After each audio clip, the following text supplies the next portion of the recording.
So I don't think our guest needs an introduction. Amy's been with us many times in the past to do sessions, and many of you have probably been to one of her talks. But Amy Longard is a holistic nutritionist and plant-based chef, and has done many very interesting nutrition-related sessions for us through Healthy Workplace in the past. And is here today to talk about healthy eating hacks for back to school, back to work. And just to kind of cover a quick few housekeeping items, if you do have any questions throughout the session, please feel free to pop those in the chat, like Amy said. We'll keep an eye on that and get those answered for you throughout the session. We'll just ask that you just keep your mic muted throughout the session as well, just to avoid any background noise. And also just to let everyone know the session is being recorded. So we'll be sharing the link to that afterward, as well as a few other resources and recipes in the follow-up email. So without further ado, Amy, I'm going to pass it over to you to get us started. Thanks, Sam, and thanks so much for everybody for chiming in the comments. I'm seeing lots of nice messages coming in. Thank you guys. And I guess I will just quickly share my screen with you. Sam gave me a great introduction, and I know quite a few of you. Just let me know if you haven't been to one of my workshops. Just let me know in the chat. Just say I haven't been yet. Oh, and someone's asking about my little baby G. She's good. She's 10 months old today. So that's crazy. I can't believe it. So, okay, Alyssa hasn't. Let me know, first timer as well. A couple first timers here. So I will do just a quick little intro about myself. I'm going to share my screen now. So I'm going to be sharing my screen, and I can see the chat, but if for some reason, Sam, you see a chat idling there or a question or something idling that I haven't responded to, feel free to like unmute and let me know in case something's kind of hovering a bit too long. So I'm going to screen share. So this is me. That's at a really nice garden in Westport, Ontario. And those are called icicle radishes that I'm holding. So I am, as Sam said, I'm a holistic nutritionist and plant-based chef. I am based here in Ottawa, currently joining you from my brand new place. I didn't buy, I'm renting a new place in the Glebe, and you can see it's empty behind me. We just moved in this weekend. I have a 10-month-old baby, so it's been a bit of a wild ride moving now with a little one and getting set up and working and being a mom, but lots of fun, lots of action. I've been working as a plant-based chef and nutritionist for about 5 years now. Prior to that, I was working with the government full-time. I also did a stint with CBC, working in communications, and with the UN for a while there. When I was younger, I was working in Paris at UNESCO. My previous career was working communications, and after about a 10-year career, I made a switch into cooking and nutrition after experiencing my own struggles with health, and ultimately changing my diet, changing my lifestyle, and just finding that I felt amazing. A lot of things that were bothering me for many years kind of went away when I changed my diet and changed my lifestyle. So I wanted to work with others to help them make simple, sustainable, attainable changes that they could incorporate into their lives to be healthier as well, because I had just such a positive impact from making these changes myself. So primarily for me, that was making a switch towards predominantly plant-based. So I eat a lot of veggies. I focus on things like plant-based proteins, beans, lentils, chickpeas, tofu, all that good stuff. And I really enjoy working with things like functional foods. So foods that not just taste good, but also serve a purpose. So a big thing is fermented foods. And I'm sure some of you have been to either my talk on fermented foods or join me for the kimchi workshop. We actually have a sauerkraut workshop coming up in October. So you can come learn to make sauerkraut with me, which is a very tasty and delicious food, but also a very functional food we're seeing a lot of these days for gut health. So that's a little bit about me. I'm a human mom, I'm a dog mom, working mom, and I love food. And you'll see I have a huge passion for healthy eating, and I love sharing my knowledge. So, and I spend a lot of time researching food. I spend a lot of time in grocery stores. I'd love to see a hands up if when you travel or if you're going to other cities, you just love going to grocery stores. Like, it's one of my favorite things to do, go walk the aisles and see what kind of different foods are there. It's just, or even message us in the comments and let me know, because that is literally one of my favorite things to do, is to grocery shop. Oh, Sam just shared the link, by the way, to the sauerkraut workshop. So I'm a big foodie, love food, and we're going to talk a lot about food today. And today's focus is healthy eating hacks for back to school or back to campus, because I know most of you are calling in from home right now, but I believe that a large majority of faculty and staff of Carleton will be going back in the coming months, is from what my understanding. So you will be going back in. It changes life a little bit. We've been away from our offices for a long time now, and we're going to be, it's a big change to get kind of back out there in the world and be commuting, be picking up your kids from places, you know, doing things again that we just had kind of cut out of the equation before, especially the commute. For some of you, it can take a really long time. Even if you're close, you're stuck in traffic. So that's going to be coming, and everybody else is going to be back on the roads again as well. So lots of changes for us. I mean, many of us have just been wearing sweatpants and working from home with a nice top. That's literally what I'm still doing. I have like yoga pants underneath and put a nice top so that you can see this, but this has kind of been our life for a long time, and getting back into it will present some challenges. It will present some additional things that we just didn't need to think about, like preparing our healthy meals. So you'll see the slide that I'm sharing right here, why it should be a priority for you to incorporate healthy eating back into your routine, whether you let it, like sort of your healthy eating habits kind of slip over the pandemic. Some people have experienced that, and that's been a bit tough because of losing in that routine. And now we're kind of shifting back into the old routine. So it's going to be almost reshifting again and reprioritizing potentially your healthy eating. So it should be a priority for you. I personally believe it should be a priority for you anyways, because when you are eating well, eating, you know, a healthy diet, a nutritious diet, you're going to feel more energy, you're going to sleep better, you're going to have improved mood and focus. And I know our moods are definitely going to shift when we have to get back into the daily grind and the hustle. So improved mood, less bloating, gas, and digestive distress. So if any of you suffer from, say, bloating after eating, gas, any of that stuff, that can be improved also through a healthy diet and stress reduction, among other things. Eating a nutritious diet will help with balancing your blood sugar. And Sam, I believe we have a workshop on blood sugar coming up in November, right? So that's something we can go a bit more in depth about in November. As well, mental health. I've noticed a huge correlation, especially as a new mom, in my mental health when I'm really prioritizing my own eating and making sure to eat well. Like I don't kind of let it slide and just eat like granola bars all day. Like I've been really focused on eating well so that I can stay healthy for the baby and stay healthy for myself so that I'm a better parent. But mental health is hugely affected by our diet. Also, for maintaining healthy body weight, just eating more nutritious foods is going to make that a lot easier. And also, of course, reducing your risk of chronic disease. A lot of times we don't think about things until they happen to us, but a good preventative measure is always to prioritize healthy eating. I mean, there is no, I guess, silver bullet or magic bullet or whatever. Magic bullet's the thing we blend things. I guess a silver bullet towards avoiding everything that can happen to you, but we can help ourselves through healthy eating as much as we can if we try to incorporate that into our life on a daily basis. So I'm going to go to the next slide here. Do we have any questions or anything coming in? Oh, Sam's posting the other link. So let me know if you have any questions about what I just said. Now, this is kind of obvious stuff, and this is what I almost tend to include in all of my slides in every workshop. It's just, I personally try to always discuss the things to focus on first rather than what you should avoid. I hate telling people like take something out of your diet. I rather tell you to add things in. So basically, this is pretty common sense stuff. You want to build your diet around nutrient-dense, plant-based whole foods. So vegetables, I believe, just go wild. There's literally no upper limit. Eat as many vegetables as you want. Fruits as well. I kind of think of it this way. Vegetables are kind of the star and of the show, and fruits are like the supporting actor or actress to the whole show. So kind of thinking about it that way, because I find fruits are a lot easier to get in. People sometimes let their veggies slide. They do take a bit more prep, but if you can try to think about adding in more veggies and have that front of mind, that's the way to go.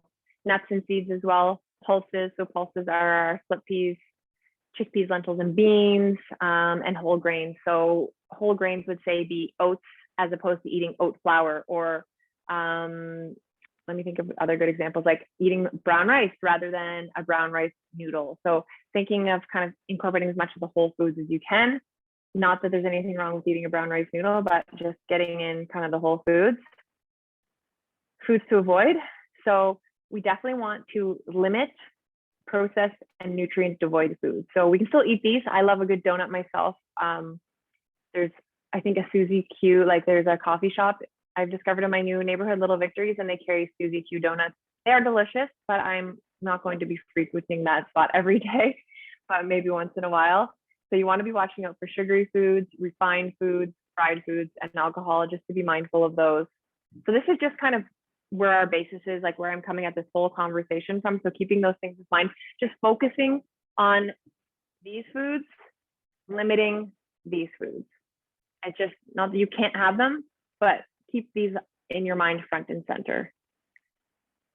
So when it comes to this healthy eating hacks for back to school, I really think in general, actually, not just for you, all of you that are heading back to campus, but just in general, eating healthy does require somewhat of a strategic approach. And it comes down to prioritizing. So when you're making a priority, or when you're making something a priority, you are going to be kind of putting that as an important part of your life. So a way to do that, and a way to have healthy eating as a priority in your life, you have to have a why. Like, why do you want to eat healthy? And I'm just going to scroll back up to this page. So here, why should these be a priority? Here's a few examples. I wonder if any of you will share a reason why, for example, maybe you're tuning into this chat. Like, are you looking to improve your sleep, more energy, maybe just looking to avoid chronic diseases? I would love to know if any of you have your whys about why you commit already, maybe, or why you're looking to commit. It could be just to improve your overall general health. I'd love to see in the chat if you have any examples. It could be just to be a good role model for your family. I find a lot of people do it for energy because we all feel so tired these days. Yeah, there we go. Donna says need more energy. GI health, yep. Reduce migraines. That's actually, Nadine, if you message me later, I have a friend who specifically focuses on migraine health and diet. Overall general health, feeling well, and weight loss, exactly, weight management, 100%. Overall health, setting up healthy aging. That's a great one. Healthy aging is a huge one. Autoimmune disease symptoms, amazing. Yeah, anti-inflammatory diet for Elisa, who mentioned that, definitely helps with autoimmune. I know there's certain protocols too for that. Message me on like Instagram or email. I can tell you a little bit more about that. Weight management, IBS, definitely can help. And Tristan's after ideas for kids' lunches to provide some variety. Yeah, well, my child just started eating, so my brain is just like exploding with ideas of what to feed children. Adult lunches too. We're going to talk mostly about adult stuff, but a lot of the stuff that I make, I find is kid friendly. Even my child, she's 10 months old, and she's eating like lentil pasta sauce with me on noodles, and she's eating curried sweet potato and chickpeas. So like even the stuff I'm eating, we had little tofu burgers today for lunch. So yeah, variety, says Margaret.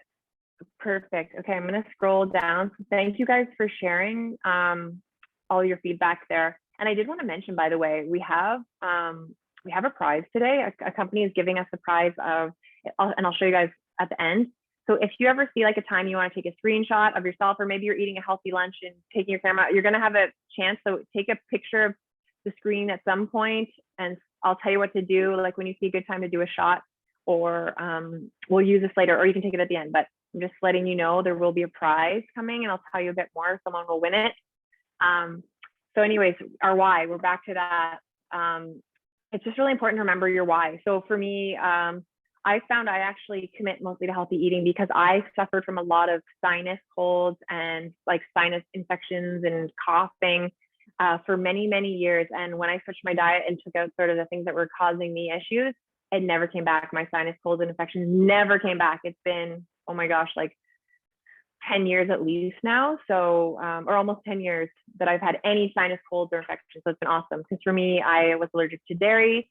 So removing that really, really helps. And I have definitely not missed having yearly winter, like full on winter sinus colds and infections.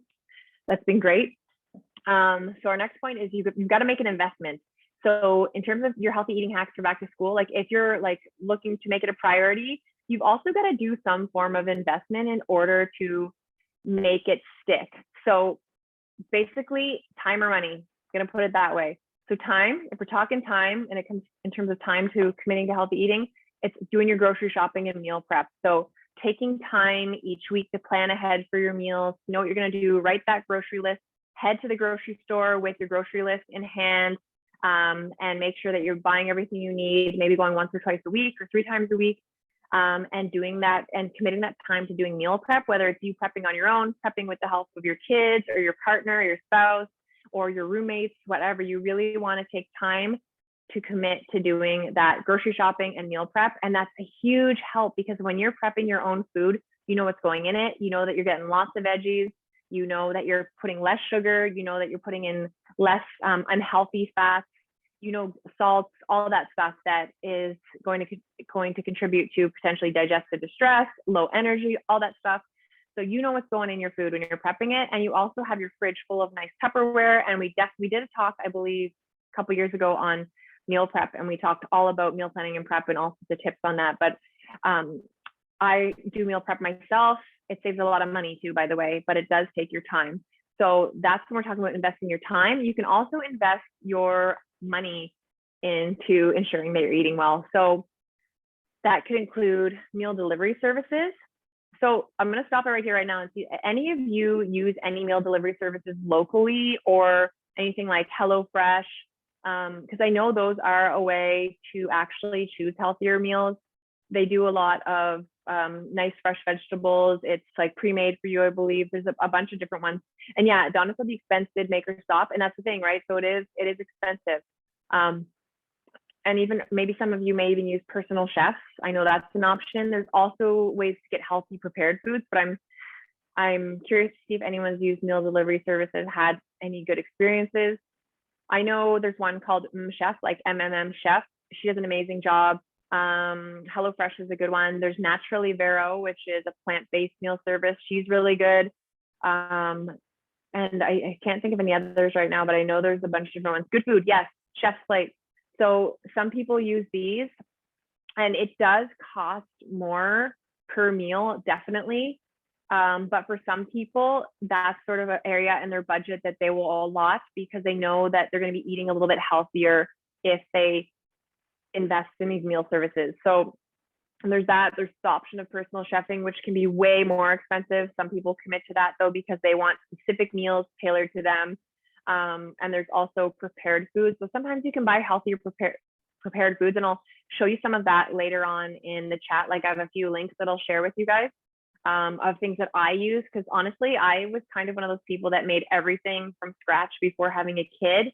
And I never, ever encourage people to only make things from scratch. That was just my only personally what I like to do. But now that I have a kid, I'm all about the shortcuts that can make eating healthier, eating easier, because I have a limited time and my kid's on the go, she's on the move. So I'm doing the hacks as well. Like I used to be committed to making my own patties for burgers and doing all that stuff, but I just don't have the time now. So I'm doing the hacks as well. So basically for the strategic approach, you want to make it a priority for your healthy eating, make an investment. So you guys want to choose it's time or money. And then you just got to commit to it. So it doesn't need to be big, but there needs to be some level of commitment. So if you're thinking back to your why, it makes it easier to stay committed. Like I'm doing this because I have GI issues. So I'm committing to that because I don't want to deal with this anymore. Or I want to maintain a healthy body weight. So I'm going to commit to this. And that's your why. So you really have to kind of find what your why is and commit to it. So, and when I'm talking about this can really be basic. Like you guys don't all need to make every meal or commit to having every meal perfect. That's not what I'm getting at here. What I want you to think of is just start by making one small change at a time. So maybe for some of you, you're going to commit to, okay, I'm going to make one meal a week and I'm going to order HelloFresh for like a couple meals. So it might be starting something small like that. Or it could even be, I'm just going to make sure that, you know, I have healthy snacks in my fridge and I'm going to have every week chopped up a bunch of veggies, my favorite veggies. I'm going to have some hummus or have some guacamole that I can dip them in, even if that's the one small change you're going to start with, so that you know you have that as one of your healthy snacks, maybe some trail mix. Make sure you have a nice variety of fruits, and that's kind of your start towards healthier eating. Like, it doesn't have to be a huge overhaul. So that's one thing I want you guys to think about. It starts with one small change, and that's committing. Like, if you commit to one small change and do that really well, maybe do that for a month and you have amazing snacks and you're feeling good, you're healthy, you've always got stuff to grab and go when you're out the door, back in the commute and the daily grind. And it could just be that one thing, get really good at it. Then the next month, maybe you're saying, okay, so I got my snacks down. What I want to do this month is really get my breakfast down. I'm going to make baked steel cut oats for a couple of breakfasts, and then I'm going to have smoothies for a couple of breakfasts. So just kind of slowly adding in those changes. And then you're more likely to stick with it if you make these changes and make them sustainable and make them part of your lifestyle. It's sort of like brushing your teeth. You kind of do it subconsciously now. You just wake up, you brush your teeth, and you're done. It's not a thing. You don't think about it. You don't stress about it, because it's become such a habit.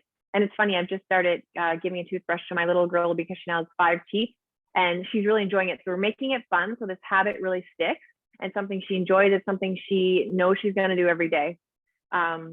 But even adults, it's never too late to train us old people. We can still learn things, and we can still make changes at any stage in life. So a basic, really, really basic one. If your one big change is just to increase your water intake, that's going to be huge. I think that's one of the biggest changes most people can actually make, especially for low energy, managing weight, even for digestive issues. A lot of people aren't just drinking enough water to help move the food through your body. So just start with more water. Look at how much you're drinking now. Maybe pay attention, like have your glass, see how many times you fill up your glass, pay attention to that. And then mindful eating. Does anybody know about mindful eating, or does anyone have any mindful eating practices they implement? I'd love to know if you guys can have anything on the top of your mind about mindful eating that you do when you're eating.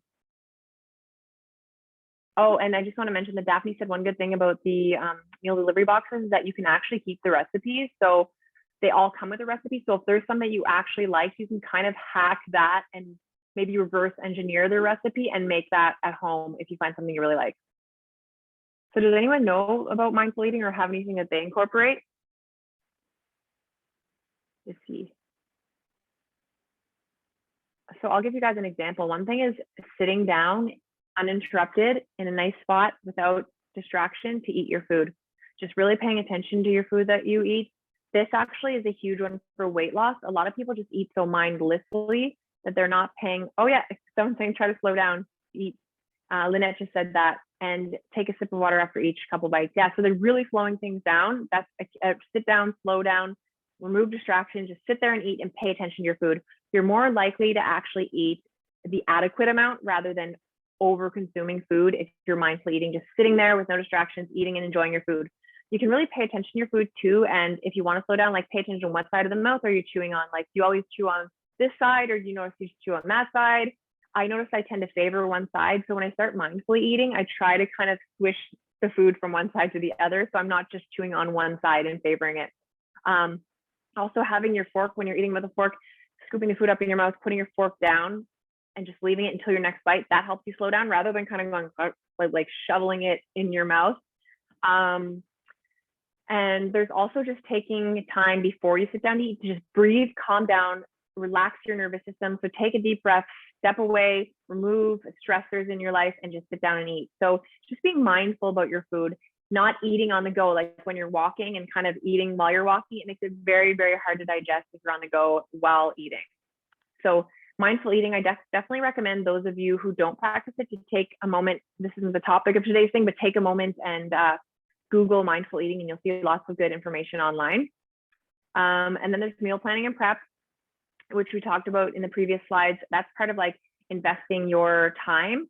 One of the main ways to help, and a hack for back to school, is now that you know you're heading back to school, say, I know someone mentioned they're going back in October, you know, you've got a couple weeks, maybe take the time to go through your pantry, do an inventory of what's there, combine things that you have double of your spices, put them in one jar, really clear out your pantry, make it look clean, easy to access, know what you've got in there. It's going to make it a whole lot easier to cook and a whole lot less stressful if you take the time to go through and declutter and organize. And then stock your pantry with things you use a lot. So if you know you love like a tofu veggie stir fry, make sure you shop for your tofu every week so you have that. Or if you know you love split pea soup, make sure you've got split peas, and you know you're really good at making split pea soup, make sure you've got that in your pantry so that it's an easy meal you know how to make, and it's something that's there and accessible to you. So I am wondering, do any of you do meal planning and meal prep, and do you have any of your own tips that help you stay on track for that? See if anyone has any tips.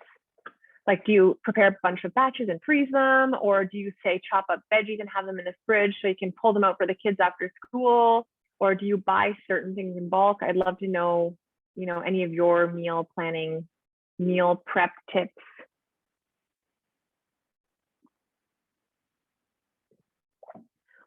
One thing I do is when I am actually preparing my meals, so say I'm going to make 2 different batches, I look at like if there's onions going in both of the meals I'm making, I chop up all the onions at once. And if there's carrots going in both, I chop up all the carrots at once.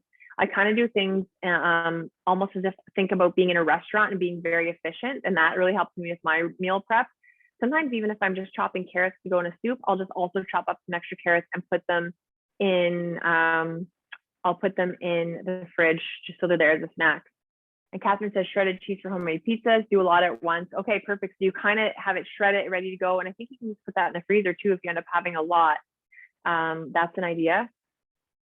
And then Tristan said, we just had the Roma tomato harvest come in. Oh man, can you save me some of that soup? Tristan says, roasted tomato soup for the whole autumn. Oh my gosh, that sounds so good. So that's a great example too, especially this time of year, because we're going to be getting, over the summer, we get a lot of certain things. So say like, I actually go and get my hot peppers. So like habanero, jalapeno, red chilies. I go get those in the fall, and I actually literally get huge bags from the farmer and I put them in the freezer so they're ready to go. Like I have peppers all winter. So that's something I do. I don't even chop them or process them or anything. I throw them whole in the freezer and then use them when I need them for cooking. But yeah, you could even take, say you get too many greens, like too much kale, you can rip it up and freeze it and use that in smoothies. Let me see what you guys are saying here.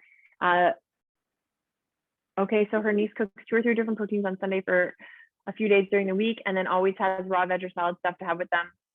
She said it's been very helpful with the busy family who eat at different times, and that's a great idea. Actually, we're going to talk about some hearty salads, so stay tuned for that. Donna, it will be helpful for you. And then Lynette says, hard boil a dozen eggs, 5 minutes in Instant Pot. Oh, I did not know that you could do that in the Instant Pot, that you could do hard boiled eggs on Sunday, so it's ready for the week. So that's perfect. So you have like a little snack ready to go. Thanks for sharing your tips to those of you that did. Okay, and then one thing I'd like to mention is, this is super basic. Just add vegetables or fruits to all your meals and snacks. So in the morning, if you had just oatmeal, for example, with nothing in it, add some blueberries. That's an easy way to add some fruit. Or if you're doing, let's see, you have a soup and it's, let me think of an example. It's a minestrone soup, okay? You're doing minestrone soup for your lunches, but there's not very much veggies in there. Maybe there's some carrots, maybe there's some onions, a couple other things. And you're like, well, I have this extra frozen spinach. Just throw some frozen spinach in there. Just always kind of add in more when you can. It's also a great way to clean out your fridge. But just think about, like, if you kind of think back to your meals throughout the day and your snacks, just think, did I have some fruit in there? Did I have some veggies in there? Ideally, you really want to try to get more veggies in. And I find the easiest way to do that is just throw them in anything you're cooking, whether it's a chili, whether it's a curry, whether it's a stir fry, just load it up with veggies. Even you can put veggies in your smoothies too. Or I know people that grate up zucchini and put it in their oatmeal. And that's actually a really sneaky hack. So a friend of mine taught me that. She found it really bulked up her oatmeal and made it seem more filling. So you can literally add in grated zucchini. Daphne has a tip here too.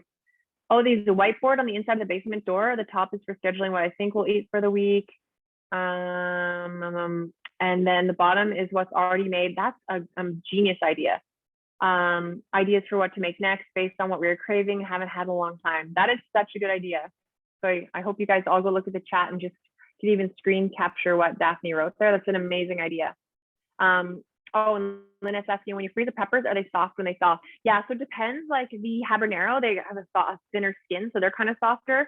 The jalapenos sometimes are they're a bit thicker, so they stay a bit more firm. But Yeah, I usually end up cooking with them anyway, so I'm okay. They freeze and then they do soften up a little bit, but I'm always chopping them anyway. But it's just, I don't feel like processing them all in advance. I literally put them in a huge bag, like a Ziploc freezer bag, and pick away at them all winter whenever I need something spicy. I don't freeze bell peppers, but you really could freeze bell peppers. What you could do is actually maybe pre-process them, like chop them into a dice, like whatever you think the size would be, or even thin slices. So you're going to do stir fries. You could definitely freeze them. All right, so add vegetables and fruits to all of your meals and snacks. Set yourself up for success with environmental cues. So this is a big one. Basically, you want to drink more water, put a cup of water by your bedside table. You want to eat healthier, do that pantry clean out and make sure your fridge is cleared out, and have the healthy stuff like fruits and veggies that you can see them in your fridge. Like if they're hidden away, I know we put them all in the crisper drawer. It's kind of like a joke that that's like where the veggies and fruits go to die because you just don't see them. So maybe you want to prepare them and put them in sort of a container that are at your eye level so you can see them. And also doing things like I love what Daphne said, where she has things written on a whiteboard. Like that's a huge environmental cue because she can literally open, I think you said it was on your basement door, open the basement door and you can see right there, oh yeah, this is what we want to do this week. So that's a really great environmental cue that can help you stay on track because she knows what's already in her fridge or her freezer. She knows what she's thinking of doing. And then if she comes up with some fun ideas or sees a recipe she likes, she's going to add it on there as well. So that's a really, really good environmental cue. You don't need a whiteboard. You could literally just stick paper up on your cupboard in your kitchen. You could have little Post-it notes and stick them all over, put it in your phone, whatever works for you. So really having environmental cues that are going to help you stay on track. And even it doesn't necessarily mean with eating, things like having your running sneakers visible. So if you want to go running or walking and add that into your life, make sure you can find your running sneakers or make sure you can find your workout clothes. Like if they're hidden somewhere, you're not going to go to the gym. You're not going to go to yoga if your things are hidden. You need to be able to see them and they need to be part of your life. So those are a few little tips for you guys. So let's talk about some healthy swaps for back to class. So say you're craving chips. I love chips and I literally don't buy them because they're my nemesis and I'll eat the whole bag. So anything like Miss Vicky's, I can't do it. I got to keep her out of my house. So with chips, you can do things like you kind of want to, let me put it this way. When you're craving something, there's an element of what you're craving that you're seeking out. So say chips would be salty, crunchy. Okay, so we can do some roasted, salted nuts or seeds. We could get some hummus and guac, which would be sort of the fattiness that you'd be wanting from the chips, and have that with something crunchy like veggies or some healthier crackers or even corn chips. So you kind of think of like what you're craving and how you can replicate those tastes, those flavors, those sensations. Chocolate bars. I mean, I don't think I've really eaten chocolate bars in a long time because I've really gotten an affinity for dark chocolate. And when you look at, say, the sugar that's in chocolate bars versus dark chocolate, like even if it's just like a milk chocolate bar versus a dark chocolate is so much lower in sugar. Now I know, okay, are there dark chocolate fans out there? Just let me know in the comments because I feel like once you've been converted, you kind of are really into dark chocolate and you almost keep going to the higher percentages. But a lot of people say, well, milk chocolate tastes better. But once you make the switch, you're almost like you can't go back because it tastes way too sweet if you go to milk chocolate. So yes, but not over 90. I know Alyssa, I'd say 90 is good. I like 80, 70, 80 is good. Amy's black bean brownies to die for. Love black bean brownies. Yeah, and that's a way that you can actually incorporate like a dark chocolate as well in a healthy way where you're getting some beans in there as well. Avocado mixed with chocolate protein powder. Oh, and chilies. That sounds so good. I hope you guys are taking note of these tips. That sounds really, really good because you're getting your healthy fat, you're getting your protein, and a little zing from some chilies. So yeah, dark chocolate instead of chocolate bar. You can do trail mix. I always like to add in my trail mix because I love chocolate.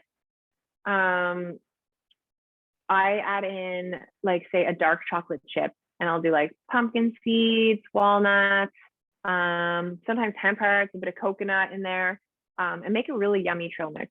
And then, yeah, so the avocado mixed with chocolate protein, that's just like sort of an avocado pudding, and the black bean brownies. And Lynette, are you referring to the black bean brownies that I shared, or do you have another link? Just let me know. Because I see a few people asking for a black bean brownie. Oh, by the way, I have a bunch of recipes coming for you guys as we go along. Okay, so I want to share something else with all of you. I'm going to turn my screen sharing off because ice cream.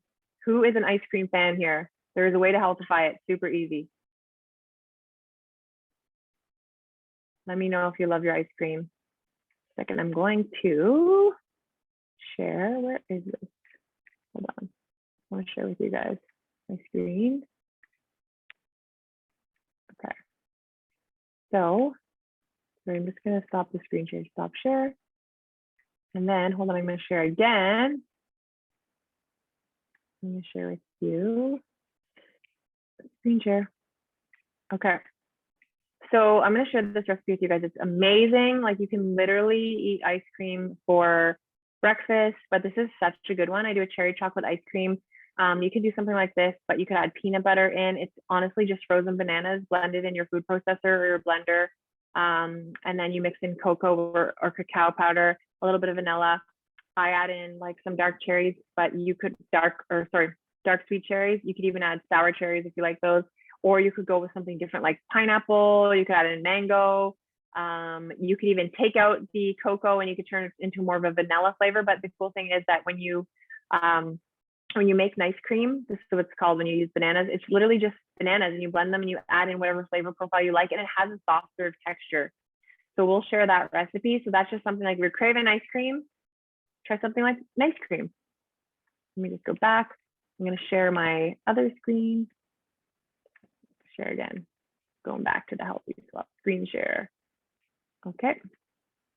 So store-bought cookies over homemade cookies. And so, store-bought cookies, you can do homemade cookies. So what I like to do personally, and I've been doing this basically since the baby was born, is I actually make sweets every week. Something sweet, whether it's like a loaf with like a squash loaf or pumpkin loaf or zucchini brownies or healthy cookies. And I'm going to share with you all, actually what I'll do is I'll share with you in the chat. This might be easier than me opening my screen every time. I'm going to share with all of you in the chat my favorite healthy cookie recipe. And Sam will also send this to you later, but I'm just going to put this in the chat for you. So check this out. This is one of the recipes that I've been making a lot, and it's a way to really healthify cookies. So it's basically like you use oats and bananas, smooth peanut butter, or any nut or seed butter, and you add in a bunch of different things of your choice. So if you open up the link, you'll be able to see what I'm talking about. So I tend to make like my own cookies, and I find when you make your own cookies, you tend to make them healthier if that's your goal. However, but you can also, you like appreciate what you've made more. It's almost easier to eat like a whole bag of cookies when you didn't actually put the time and commitment to making it. When you make it yourself, you're probably gonna, or maybe more likely to like freeze them, put them aside for later. So yeah, homemade cookies, always gonna win over the store-bought cookies. But you know what? I go out for cookies or a brownie every now and then as well. I'm busy and sometimes I don't want to make stuff, but then I just go out and buy myself a brownie. If I want a brownie, I'm gonna buy it, eat it, and I'm good with that. So takeout pizza over homemade pizza. And I know that somebody just a little while ago shared about having pre-grated cheese. One of the things about homemade pizza is that you can put it on different things, whether it's like a tortilla, if you want to do that. You could put it on a pita, and also you can add more vegetables on there than you would with something that you bought at a pizzeria. Oh, and Lynette says she's purchased the I don't know how to say that, Ioana's appliance. I know exactly what you mean. It makes ice cream with frozen fruits. I heard it's really good. And Winnie's asking, the school request nut-free, any nut-free cookie recipes? Yes, so actually, Winnie, if you go on to my recipe, you'll see that I said you could use actually something like tahini, which is a seed. You could also use sunflower seed butter. If you do use sunflower seed butter in that recipe, so it's seed, and I believe it's usually approved for schools, sunflower seed butter, you're going to want to adjust the maple syrup a bit because sunflower seed butter tends to be a bit more bitter if you're getting pure sunflower seed butter. But add in like chocolate chips and maybe some other things that you could do, dried fruits to increase the sweetness, because you still want your kids to eat them. But this is a really good way to sneak in healthy things, like you could add in chia seeds, hemp hearts, 10 parts are also, those are both seeds. So you could add those in as well. Add in some coconut, different stuff like that to amp up the cookies and make them more satiating.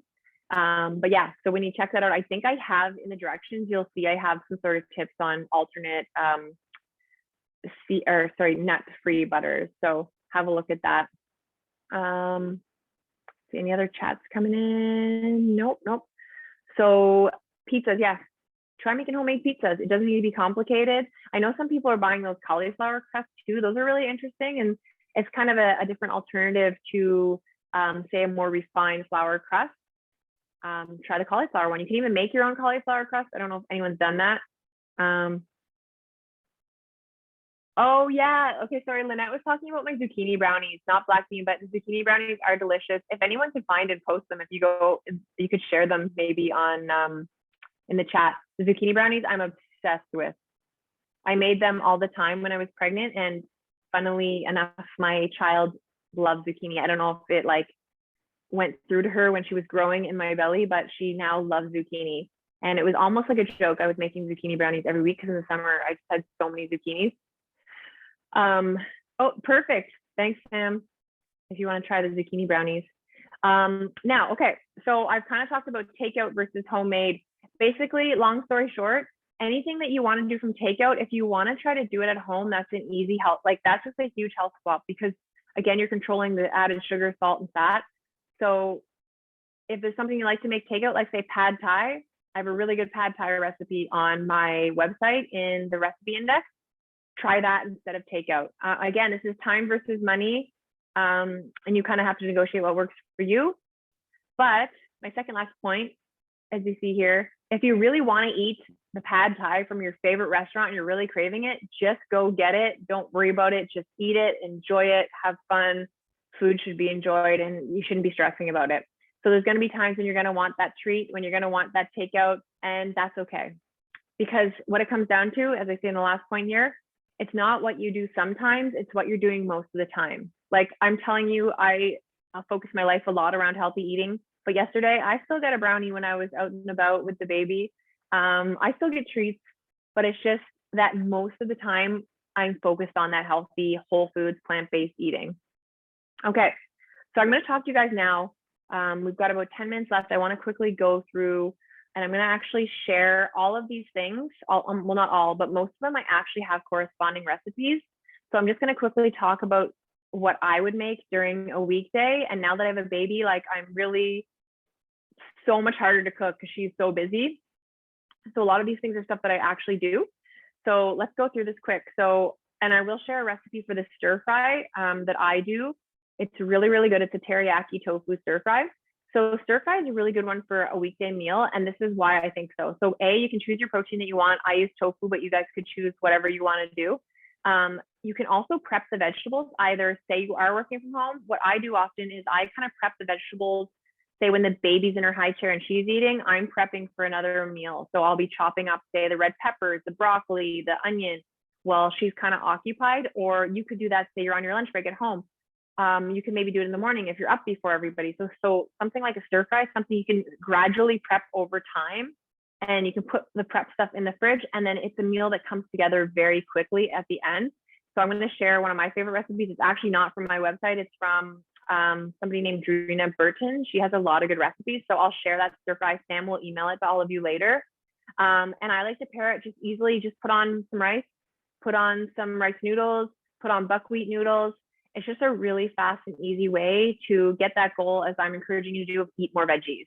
And it's so good. So I hope you guys will try that recipe. She even talks you through how to make sure your veggies stay crisp. Because you know when you do stir fries, they always get kind of soggy.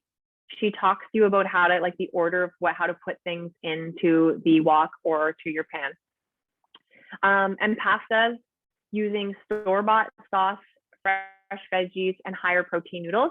So this is also something I do quite regularly, is I will buy the pre-made sauce, and I just look for sauces with just like strained tomatoes, maybe oregano, basil, garlic, salt, some olive oil, like something very basic. And what I do is I actually, before I add the sauce, I'll cook up a bunch of things like onions, garlic, bell peppers, maybe some kale will go in there, maybe some spinach.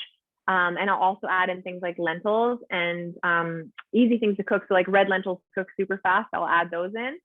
Now, if I don't have time to even make a protein, what I'll do is I just have, say, the tomato sauce, throw in every veggie from my fridge, and then I'll pair it with a higher protein noodle. So there's now a lot of noodles out there, like chickpea noodles, black bean noodles. You're gonna have to play around and find ones that you like. But I found I really like these black bean noodles, and it's really good fettuccine. It's made with like mung beans. So good. There's like a lot of new noodles out there that are higher protein, high in iron. So even if you don't have a protein to go with in your sauce, you can literally put it over a higher protein noodle. Okay. Oh, okay. So no microwaves are available at lunchtime. Any suggestions on what container to store warm food? You're going to want to get like a really good thermos. I actually have to work on that because I personally don't have a good thermos because I'm usually home, and I have been home for like, well, over a year and a half now every day, and I've never left. And even before, I wasn't in an office for many years. Does anyone have, can you guys suggest a good thermos to carry food and keep it warm if you don't like, I know there's a brand and the name is escaping me. I'm sure somebody here will know. Yes, Trina, you can find the higher protein noodles. Let me just find them. Hang on. And I'm going to show you guys. I'll link them for you. Just one sec. I'm just going to look up mung. I found them at Loblaws and Sobeys. Mung bean. Okay, let me find it for you guys. Okay, I think it's called, the company's called Explore Cuisine. These are good. Yeah, Explore. I'll share this with you guys. Cuisine noodles. Hang on, I'm going to share a link with you. Oh yeah, and the chickpea noodles are definitely available at Costco. And I'll share you guys the link for the higher protein noodles. I use these for my baby actually specifically because they're higher in iron as well. So for anyone here who has lower iron, using the bean or chickpea noodles, they're going to have more iron for you. Okay, I'm going to share this in the chat. There you go. Okay. So I shared the Explore Cuisine noodles with you. Okay, sorry, I'm back here on this page. So things like curry style dishes using a protein of your choice, lots of veggies and coconut milk. I'm going to share with you guys my favorite. Literally, I do this all the time. It's a curried chickpea sweet potato stew, or like it's sort of soupy stew. I make it all the time. It's so easy. It's like basically what I call a fridge dump. I clear out all of my veggies. I usually have a can of chickpeas, open that up, pour in a can of coconut milk, pour in some canned tomatoes and whatever veggies I have on hand. And I make this so often. It's so delicious. So I'm going to share that in the email that's coming to you guys later. Oh, and Lynette just said, by the way, for Yeti, that's the brand I was thinking of. Yeah, they have really good thermoses. I think they're kind of expensive, but well worth it because they work. They really keep your stuff warm and they don't leak. So curried style dishes are a great way to make a simple, quick and easy weekday meal. Use whatever you have, open some cans, throw them in, cook them, and have some rice or some noodles on the side. Hearty soups. Soups are a great way to do this. And soups are a great way to, I should say, soups are a great way to basically get a lot of nutrition in one pot. And don't think that a soup can't be a meal, because it can. I often eat soup as a meal. I'll have it with a nice crusty bread, like some sourdough. I load the soup up with things like complex carbohydrates like squashes, sweet potatoes.